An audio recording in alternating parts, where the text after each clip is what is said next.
Anytime I would mention this, oh yeah, I started writing this comic book thing, and every time, and I would explain it this way, I would say it's kind of like Game of Thrones meets The Office, but it teaches, business principles about building a healthcare plan, basically. And everybody I told that to was like, dude, you have to complete that project, right?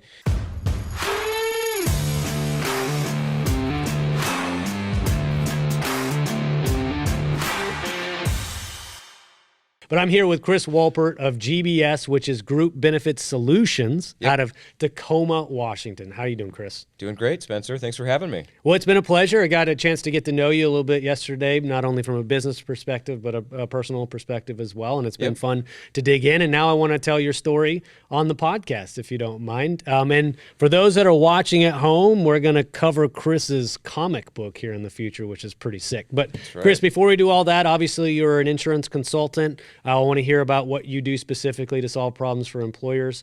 Before we start that, though, let's get your backstory, man. So who are you? Where do you come from? What's your career history? Things like that. Yeah, so I was born and raised in Tacoma, Washington. And actually, for those people that can view this, there's a little nugget in the comic book. The story is kind of centered around a business, which in our case is a castle, and we'll get into this a little bit more.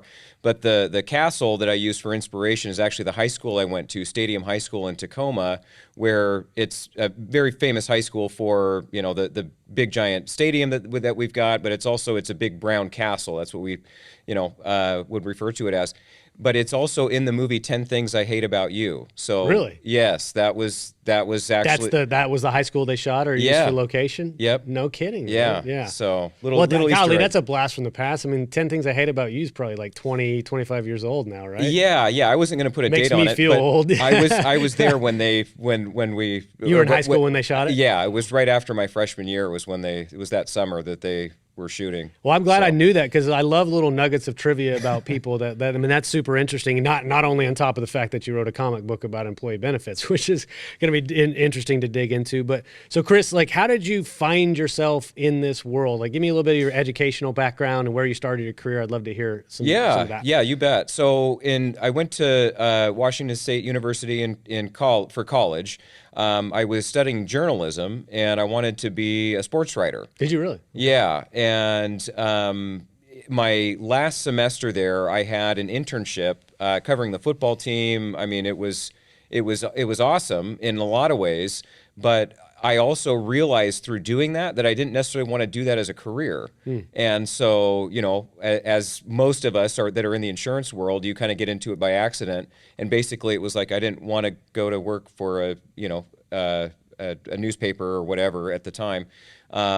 And decided to get in insurance. That would just seem like, there's kind of a safe gig. Yeah. That and I would say that's how it started. I'm a little bit biased, but also a smart choice from a quality of life and career standpoint. But what specifically did you do in insurance first? I was in claims, actually. So for whom? For Progressive Auto Insurance. Okay. I started in claims for Liberty Mutual. Oh, really? Yeah, that was my first job as well. Really? Yeah. Okay, I didn't know that. You and I are soccer player too, yeah, right? Yeah, exactly. We're friends now. Yeah. Yes. I just need to start listening to heavy metal. There you go. Well, we'll get you into it. I tried to get you into it yesterday. I don't think you were quite turned on by that particular band. But so I didn't want to stop your train of thought there, man. So you started in claims. Yep. Were you adjudicating auto claims, or what were you doing? Yeah. So I did a little bit of everything. I did auto claims. I did injury claims, but everything was related to auto. At that time, Progressive was really only doing auto insurance. They might have had some other stuff too, but that's really what I was doing. And I didn't like that job. I mean, that, as you know, that's a tough gig, right? Yeah. But there's a couple of things I took away from that I think have helped me in the career I'm in now, which is it was one of the key things that we got graded on, or one of the key metrics that we always looked at, was outbound calls, right? So that's how you were able to close claims, was by making outbound calls, whether it was a body shop or a claimant or an insured or whatever, just stuff that you had to do to get claims closed. You had to be making outbound phone calls, right? And so that was a really key thing. The other thing was, again, first job out of college, taught me a lot about kind of time management and just really kind of trying to structure my day in a way that I was going to be the most productive and things like that. But I did have one experience where I remember, when you're coming out of college, at least at that time, the idea was, oh yeah, get a good job with a high salary and benefits and PTO. And so I remember one of the times where I went to go ask my boss about, hey, I want to take off, next Friday, whatever it was, a couple Fridays, a couple weeks or whatever. But I just wanted to take off Friday. And he was like, don't you realize that's month end? And I'm like, oh, yeah, I guess I didn't realize that. And that, you had to close claims at the end of each month, right? Well, I'm like, oh, yeah, okay. Well, I'm going to go ahead and take that day off. And he was like, no, you're not. You're not taking that day off. And so that was one of the things where I'm like, you know what? I want to be in charge of my own time. Yeah. That has always been one of the most valuable things, but I'll never forget that, where it was like, you got all this PTO built up, but then you can't use it. And it's like, well, what's the point? Yeah, well, come on. So, yeah. I mean, you didn't immediately go from that job into starting GBS, did you? Or did you? I don't know your full story. Yeah. So after that, I decided I wanted to get out of the insurance business, of course, but it's kind of like the mafia, right? Once you're in, you're in it for life. So I looked around, tried to find a few other gigs or whatever. I really wanted to get into sales. Okay. And so I ended up going into financial advising. And so that was really kind of the beginning of sales, and I had some good sales training doing that, and then kind of ended up really kind of trying to focus more so on the business market. And this was 2008, 2009, 2010. Well, in 2010, again, focusing more on the business market, doing 401ks, key man policies, also just working with, families, those types of things. But a lot of the questions that started coming up around, because 2010 was when the ACA was passed, right? So then over the next couple of years, a lot of the business owners that I would meet with, or my clients at the time, would say, hey, we're really kind of concerned about what this ACA, the Affordable Care Act, what this is going to mean for us. And, so then I had a relationship with somebody that I was able to refer business to and things like that. Well, at one point, he had taken me out to lunch because I had referred him what turned out to be a 150 life group, and he went and closed it. And so he takes me out to lunch, and he gave me a finder's fee check for $1,000. And I thought, wow, and this again was early in my sales career, and so that made a big difference for me at the time. And I just kind of thought, maybe what he's doing is the way to go. And especially if he just gives you $1,000 check you didn't even expect. You're yeah. Wait, how much is he making on this group, right? Yeah. You probably didn't even have any context for what their structure was like. Yeah. I had no clue. And and he had actually, at that time, he'd also mentioned to me, he said, hey, look, I'm looking at retiring here in a few years. And so I'd love to, kind of bring somebody in if you know anybody type of thing. And I just thought, yeah, okay. I still had my own thing going. So I thought I'll just keep going on that. But anyways, so I ended up going to work for him in 2014. And the idea was that eventually he would ride off into the sunset, and I would take the reins and that type of thing, so to speak. And so that was the plan. And then as these things go, it ended up kind of falling apart, for a number of reasons. But that was the beginning of GBS, and so that was in May of 2016. So May of 2016. Okay. Yeah.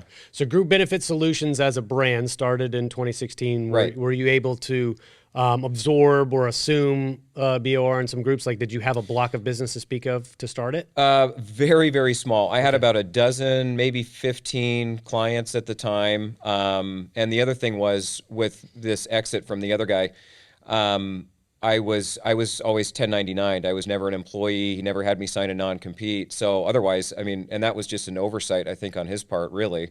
But without those clients, and I still had some trails that I was getting from life insurance sales, and trails that I was getting on some of the assets under management, because I still was running my financial services practice even when I started working with him.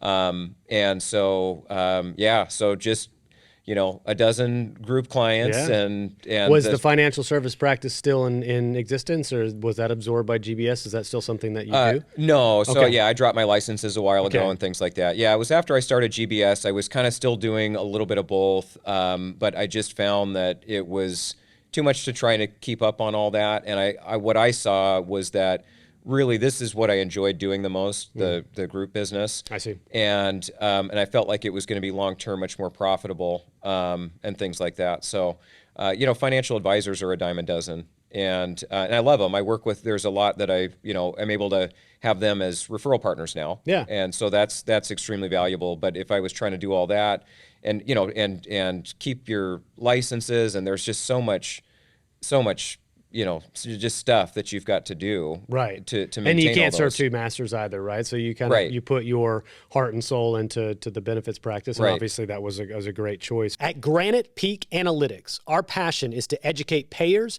and advisors to make informed PBM choices through independent data and unmatched expertise. Our unique ability to effectively eliminate prescription overspend for both plans and patients ensures our advisor clients win and retain business with pharmacy levers.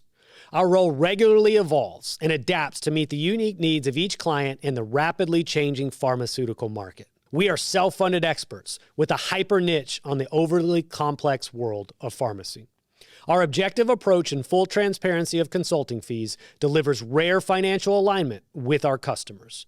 Check out what our clients have to say at granitepeakrx.com. I'd love to hear about, even if you pull back from insurance, right, or the benefits consulting world, just broadly entrepreneurship. So Yeah. talk to me about the early stages, life, stresses, what it was like to create the business and put the structure in place. I'd love to hear a little bit of that story. Yeah. So May 2016 was when I started GBS, and in September of 2016, we found out that my wife was pregnant with kiddo number 3. Okay. Who's our bonus baby. Bonus baby, Was it? We don't like to say that he wasn't planned or he was an accident or whatever. So he's our bonus baby. But Well, everybody likes getting a bonus. Yeah. Like, yeah. Right. I enjoy it. Yeah, exactly. But yeah, so two life-changing things within a few months of each other was funny, man. That's so how life stressful. seems to work, dude. It does, There's yeah. never like one life-changing moment. They always come in pairs or come in threes. It's happened to me a Yep. couple times in my life as well. I think it's just life saying, "Hey, you're about to shift gears and you're about to be tested. So it's time to really test you, right? To grow." And so I'm sure that you had some moments of like, what did I do? But also like I'm sure some successes along the way that helped keep you on that track, right? Oh yeah, absolutely. Well, having been a financial advisor first, I definitely, that was, that's very much a roller coaster, especially in those early days, and particularly because when I got into that, 2008, 2009, these weren't exactly the greatest years to be a financial advisor, right? So I went through a lot of that, and so I was, and just from playing soccer and just life and stuff, I've kind of learned that you're not gonna, whatever you're doing, whatever you're kind of passionate about, and whatever your goal is, you're not going to be passionate about it or excited about it every minute of every day, right?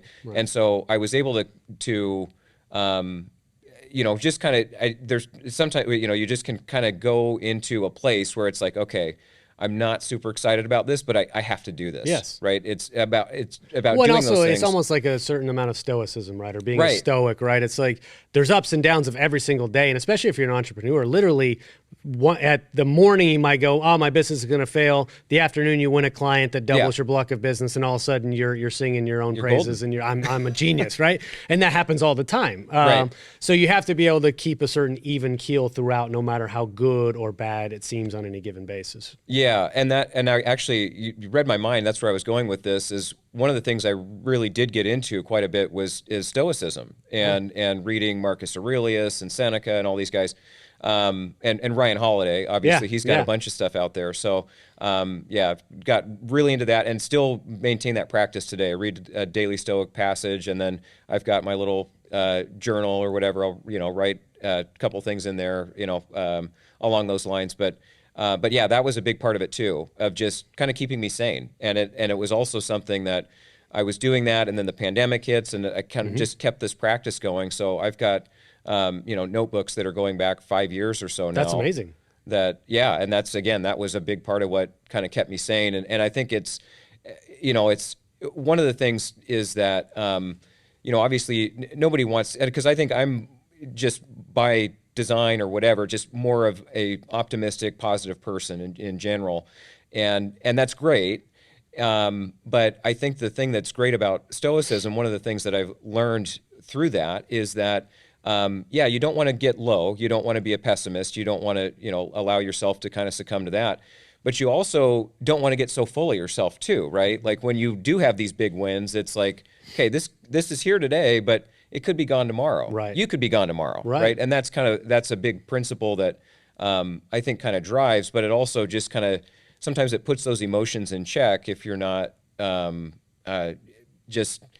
it puts those emotions in check when they're not serving you. Yeah, absolutely, right? man. I think I would agree with you, right? It's like I couldn't imagine being emotionally unstable while simultaneously trying to build a business, right? You're gonna burn it down no matter whether you're celebrating, over celebrating, or stressing out about things that are going poorly. So you do have to just really be stable. And I think I agree with you that Stoicism sort of offers the tools to be able to do that.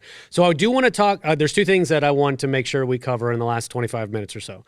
Definitely your consulting practice, but also you have created a little bit of a social media following and identity. And of course, I think that's where your comic comes in as well. So I'll leave it up to you. We're kind of going down the path of business. So if you want to continue talking about GBS, we can talk about that, or we can shift gears into consulting. But I do want to cover both. So Pareto Health is the manager of the largest employee benefits group captive in the United States.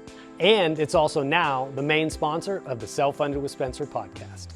I chose to partner with Pareto Health for three main reasons. Number one, their dedication to improving the world of health benefits. Number two, their mission to reduce volatility and to make self-funding simple for mid-sized employers. And number three, the strength and scale of their program.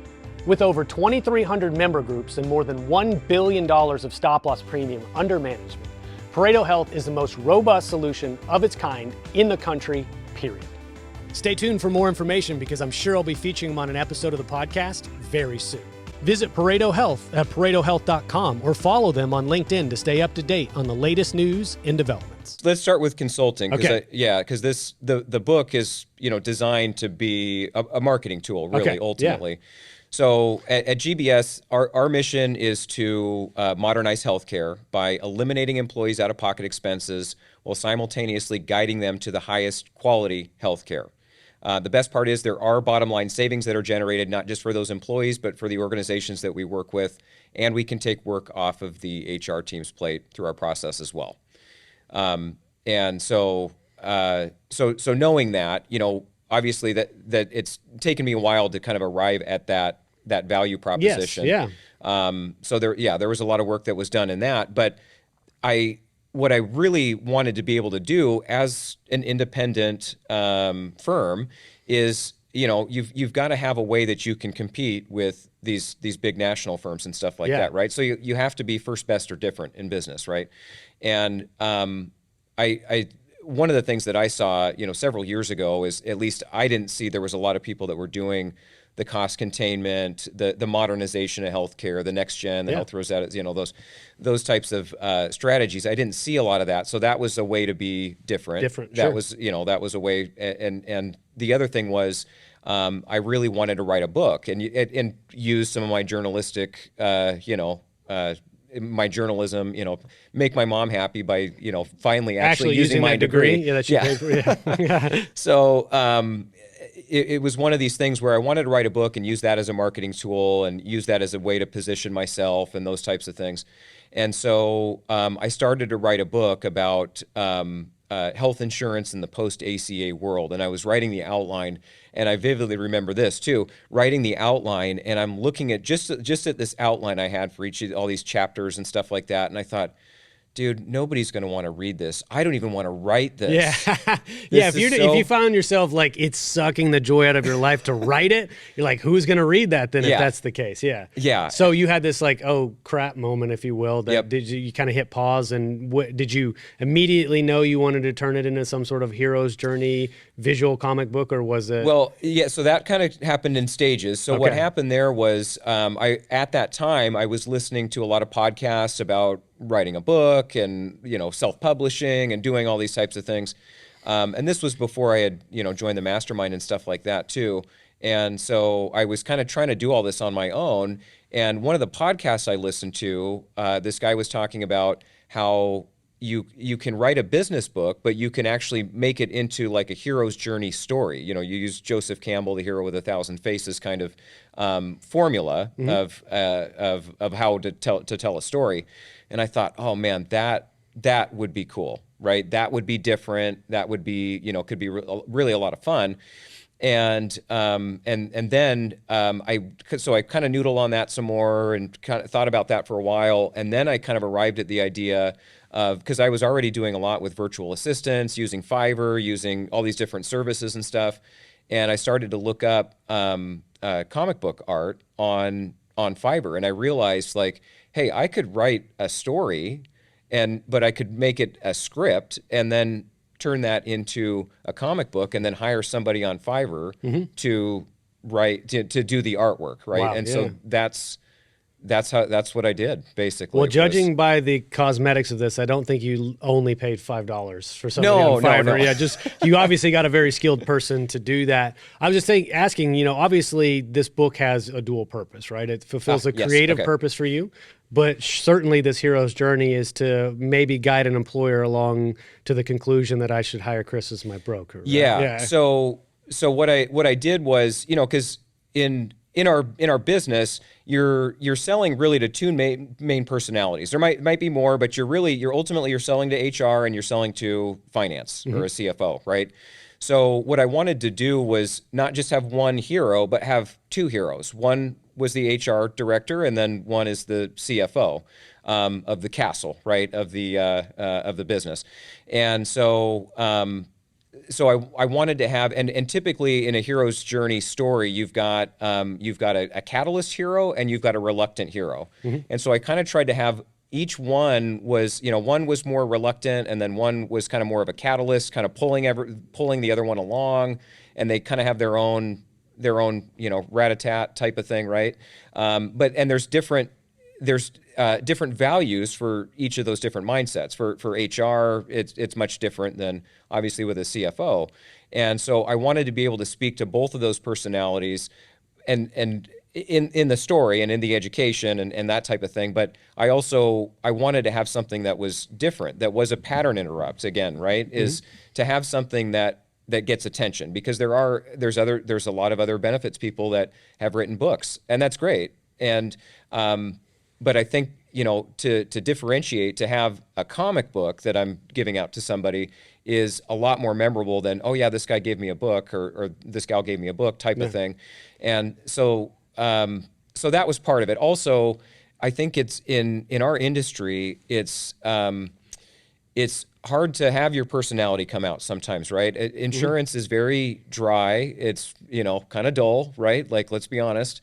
And so to have something that was a little bit exciting, also in this case with a comic book, typical comic book is usually 22 pages, right? So it's also very short.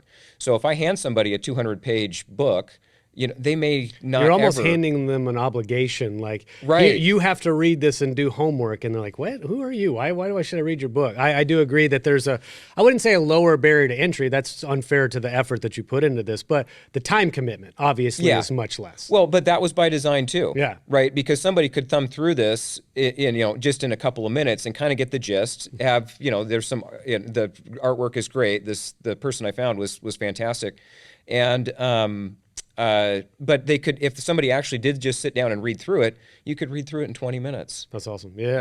Like well, that. Why don't we do this, Chris, since we're already referring to it and talking about it? I don't want to beat around the bush. Like, what is the name of your comic book? And if, for those of that you are watching the podcast, we'll definitely give you some of the visuals as well. If you're just listening, if you want to pause and go ahead and hop on the YouTube version of this, but I definitely want you to see what Chris created. But tell me the name of your comic book, and if you don't mind sort of showcasing it for a moment as well. Yeah. So it's called Hit Zero, The Quest to Make Healthcare a Controllable Expense.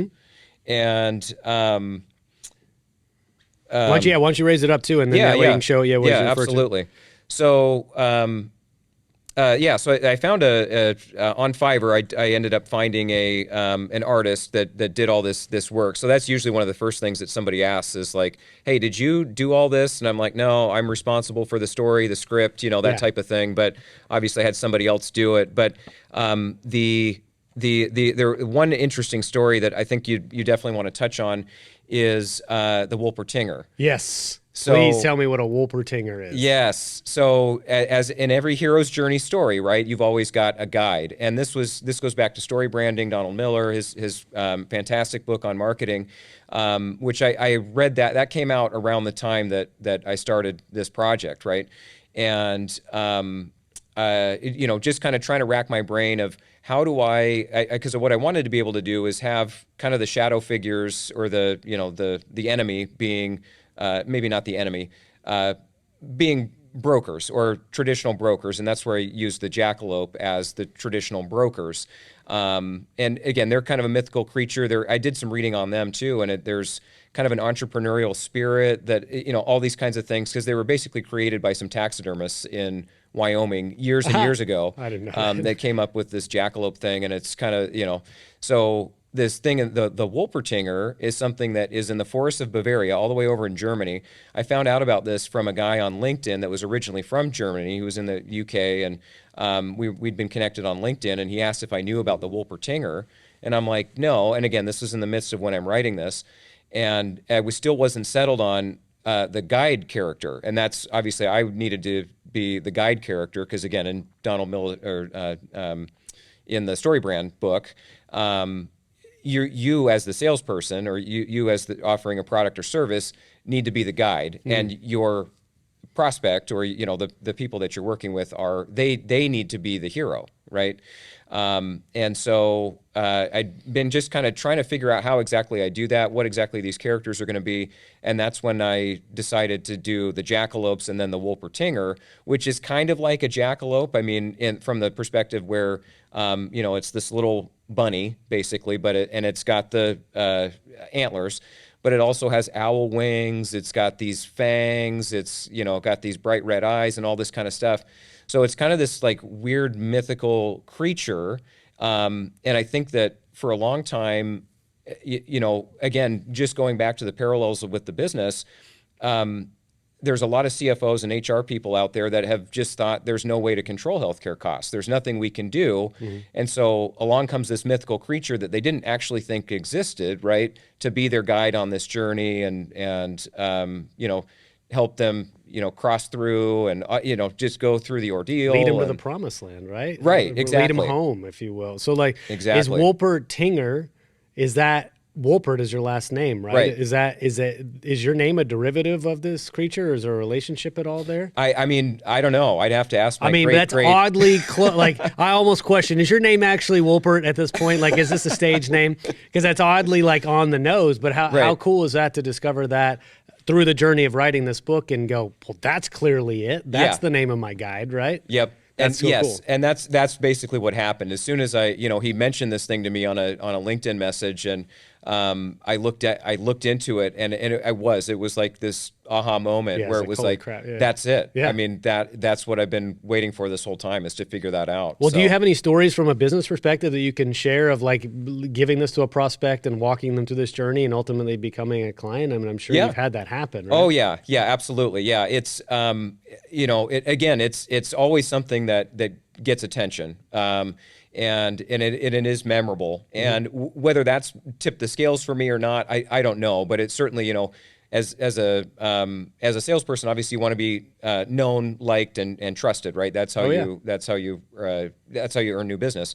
And I think it goes a long way to be able to do that, right? And then on the back here too, I did this the author bio where I basically, if you read through this and you look at it carefully, I take you through my hero's journey, right? So I get a little bit vulnerable there, but basically take you through my hero's journey, and I think that's something that people are able to relate to. Oh, yeah. I talk about how I failed, I made mistakes and things like that, and obviously, and will continue to do so, I'm sure.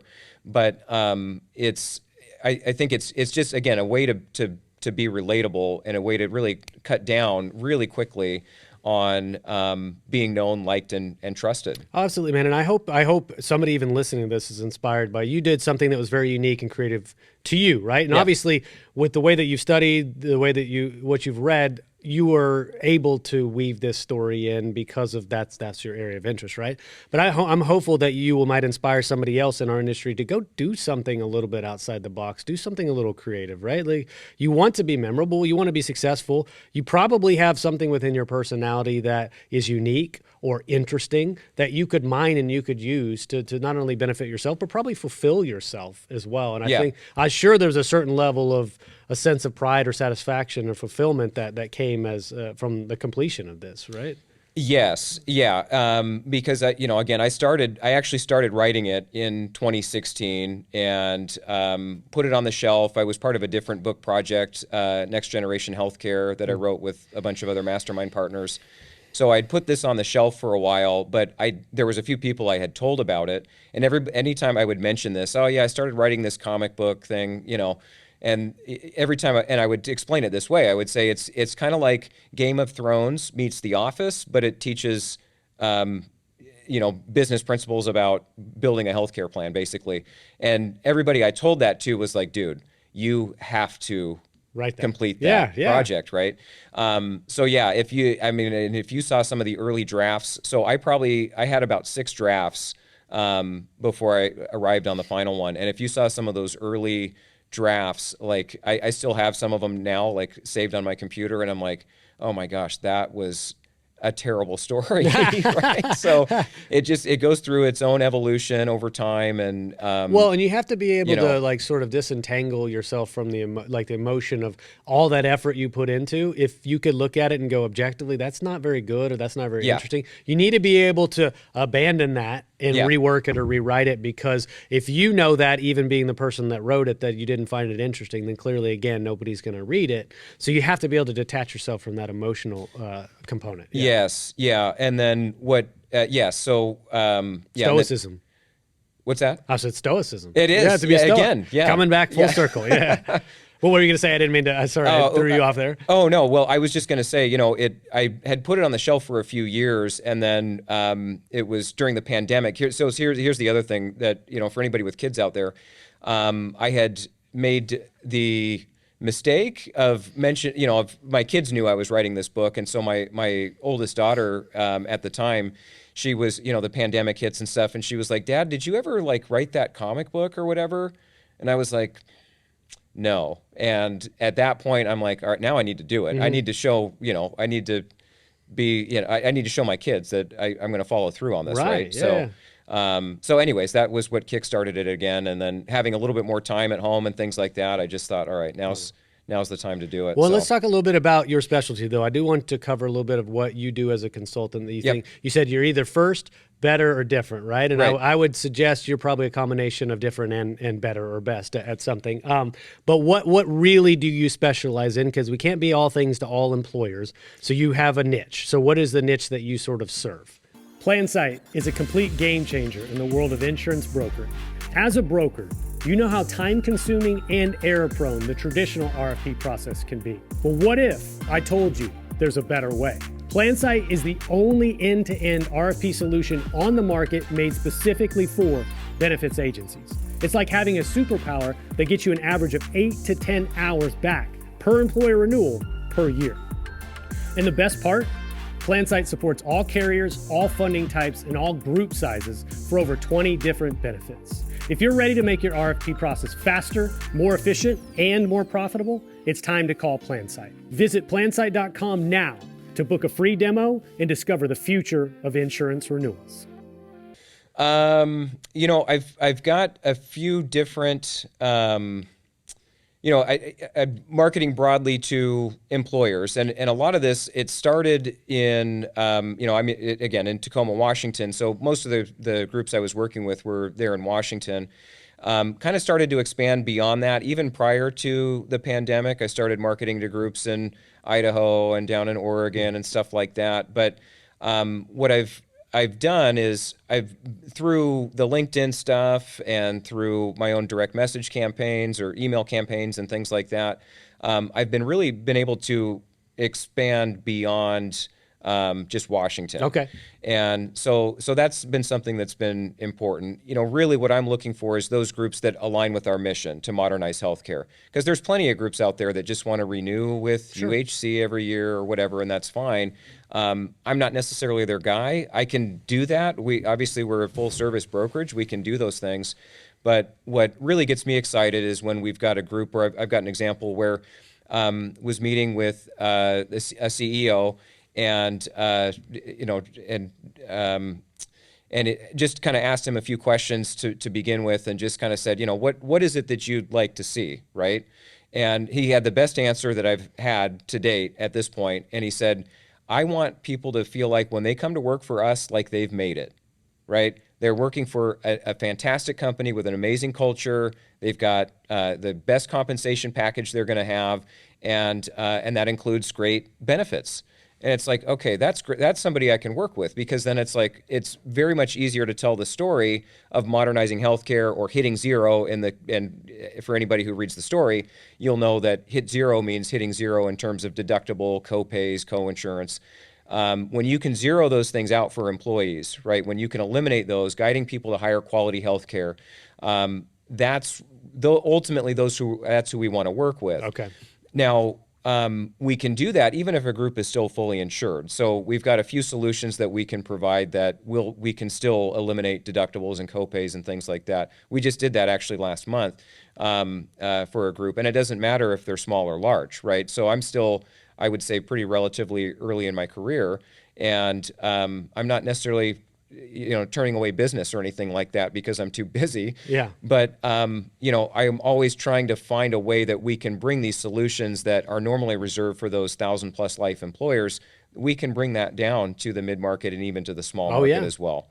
That's what I love. There's so much opportunity in that space that, I don't want to advocate for it too much, because I know obviously that creates competition for you, but I do think brokers should look at that space as just absolutely blue ocean, because they're not getting the types of conversations that you're having with them. They're not being brought the solutions to zero out deductibles and copays and then still control costs simultaneously. So if you're able to tell that story and you're able to implement those things, to execute on those things, you can win a lot of business that way, because you're just telling a better story. Yeah, oh, absolutely. Yeah, absolutely. And we've been able to expand beyond, again, just Washington by having this message generally for, private employers or nonprofit, whatever, but also for certain industries, certain segments, right? So we've got some very specialized kind of markets that we're marketing to as well. And again, it just kind of cuts down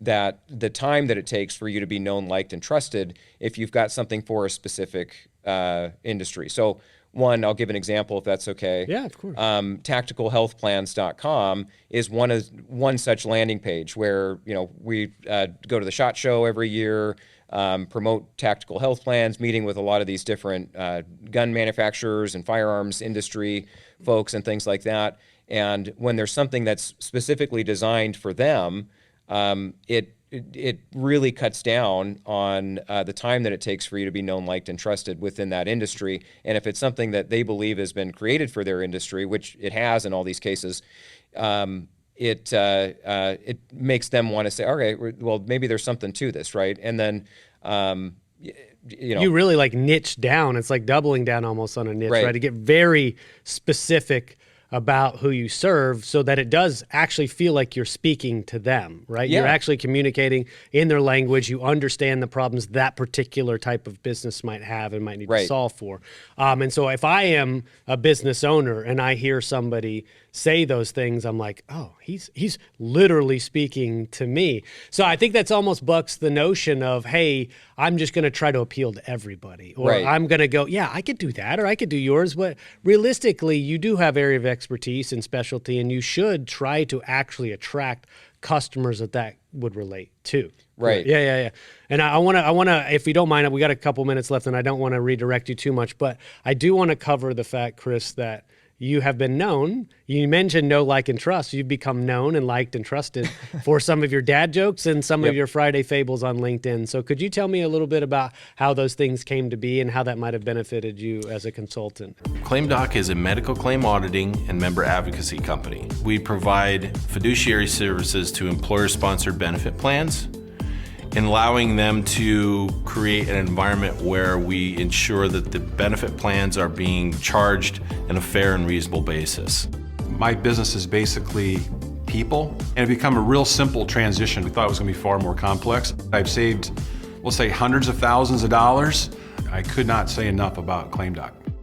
Yeah. So the Friday Fables was something that came about. There was a mentor of mine that used an Aesop's fable to illustrate a point about health insurance, and I thought, oh man, that's really clever. And at that same time, again, my oldest daughter was she was in the drama club at her elementary school, and they were doing this play that was centered around Aesop's fables. And that's where I kind of got the idea, and obviously having worked with some other people that are pretty prominent on social media, Eric Silverman, he'd been encouraging me to post on LinkedIn more. And so for me, it was kind of this built-in accountability where it was like, okay, I could do a Friday fable, right, and post a fable every Friday. And so it had this like ongoing, wasn't necessarily a series, but it was something that was just going to hold me accountable to, all right, I'm going to show my face on video. I'm going to do this. This is uncomfortable, whatever, but I'm just going to, I'm just going to get over it and do it. And so, so I started doing that. That was kind of like mid 2019. And I've, kept that going. So I've got, hundreds in my library now of, I've seen dozens of them, man. I mean, I definitely love them. And what it speaks to, if you don't mind me sort of commenting on that, and maybe to Eric's point, is Eric, and I'm sure when he comes on next, he'll talk about his style, his tactic of talking about what today is donut day, or today is national literary day. I don't know, whatever. Right. And so he started doing that as a way to build a following. And what it speaks to me is you don't have to overcomplicate this thing. Pick something, something you're interested in, and just go do it. Like, I mean, if I could say anything on this podcast, pick something and just go do it. You don't even have to have the end in mind. No. Just simply pick something that go, oh, that makes sense, and just go try it, right? Worst case, it doesn't work or nobody pays attention. Well, guess what? Nobody even noticed at all. Yeah. So you picked that, and it gave you a thing to do, right? Yeah. It gives you something to be accountable for. But now, on Fridays, I know exactly what I'm preparing for on Fridays. Right. Now, when did the dad jokes come in? Because I started noticing the dad jokes recently as well. I don't know when exactly that started, but I do remember one of the first ones I posted. So I posted a few that were dad jokes, but they were also related to healthcare in some ways, right? So those are the ones that I was posting initially, and my engagement on those was like through the roof. Oh yeah, through the roof. And I'm like, dude, this is better than the fables thing, right? Because at that point I was, going to conferences and stuff, and people would, oh yeah, you're the fable guy. I've seen you on LinkedIn, right? Exactly. Type of thing. And that was kind of what I'd been known for. But now, tenfold, it's dad jokes every time. And it's funny because like every time it's like, even people back home and stuff like that. Like I was at a marketing event last week, and everybody gets a chance to introduce themselves, and so I'm up introducing myself, and this guy yells out, "Hey, give us a dad joke!" So it's become part of my persona. Well, what's funny about that is like whether you're seen as the dad joke guy or the fables guy, you have an identity that's recognizable, right. And so the counter to that is like, who's that guy? I don't know who that is. I think I recognize him, but you have an identity. What actually happens though in cultivating that identity is go, hey, what do you actually do? Right. Yes. But you stimulated curiosity. Like, I recognize Chris, and Chris does this, and I like him for that reason or whatever. Yep. But it's like, hey, what do you actually do? I think that's far superior to going, well, I don't know who that is, and I don't care what he does. Like you've created an interest into what you do through the mechanism of having interesting content on LinkedIn. And so I just want to celebrate you for that. I would say good job, because it's caught my eye. I'm sure it's caught thousands of other people's eyes. And I'm sure, again, that it's actually benefiting your business simultaneously. Oh, yeah. Yeah. Yep. Yeah. And so we got to wrap up because we got a lot of content today, and I appreciate you jumping on, Chris. But any closing thoughts that you want to leave the audience with, or a call to action of any sort? It's totally your floor. Yeah. Maybe a dad joke. Please, would you bless us with a dad joke? Yes, I'll do a dad joke and then I'll do my favorite fable. Okay, cool. How much does a pirate have to pay to get his ears pierced? I don't know. A buccaneer. Is that your favorite? Is that like your pull it out of the pocket? That's my favorite. I used that one yesterday, so Yeah. it was the first one that came to mind. Yeah, I love that one, man. But yeah, okay. And then my favorite fable, I always like to tell this. I've been asked to do this at a couple of conferences and different things like that. Is the crow and the pitcher, and there's actually a reference to that in the comic book as well, in Hit Zero. So the crow and the pitcher goes like this: there's a crow that's on a very long journey, flying across the countryside, and gets thirsty and needs to stop for a drink. So the crow spots a garden, flies down to the garden, and there's a pitcher that's sitting on a table there. Well, the crow tries to stick her beak in the pitcher to take a drink of water, and she can't reach it. So she kind of thinks for a moment, and she starts to scramble around and goes and starts to pick up pebbles off of the ground and drop pebbles in one by one by one into the pitcher. And what it does is it makes the water level rise so that the crow can dip her beak in and get a drink and then continue on her journey. And the moral to the story is that necessity is the mother of invention.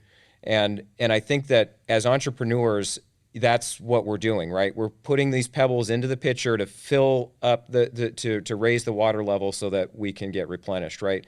And it's this whole idea of just finding a way, right? You just have to find a way to do it. And typically most of the best businesses that are out there are ones that were created out of a need that somebody saw, absolutely. right? So, All right, so we'll definitely make that into a clip, and I maybe Perfect. just throw Nathan an opportunity to maybe come up with some cool visuals to support that as well. Maybe we'll give you a nice little standalone fable with some nice B-roll and stuff like that. I love it. So we'll get that over to you. But Chris, you're the dad joke extraordinaire, the fantastic fabler, and you're the founder of GBS, and also the author of Hit Zero, the quest to make healthcare a controllable expense. So Chris, appreciate you coming on, man. It's been a pleasure, and can't wait to hang out with you afterwards as well. awesome. Thanks, Spencer. Appreciate it. My pleasure, man.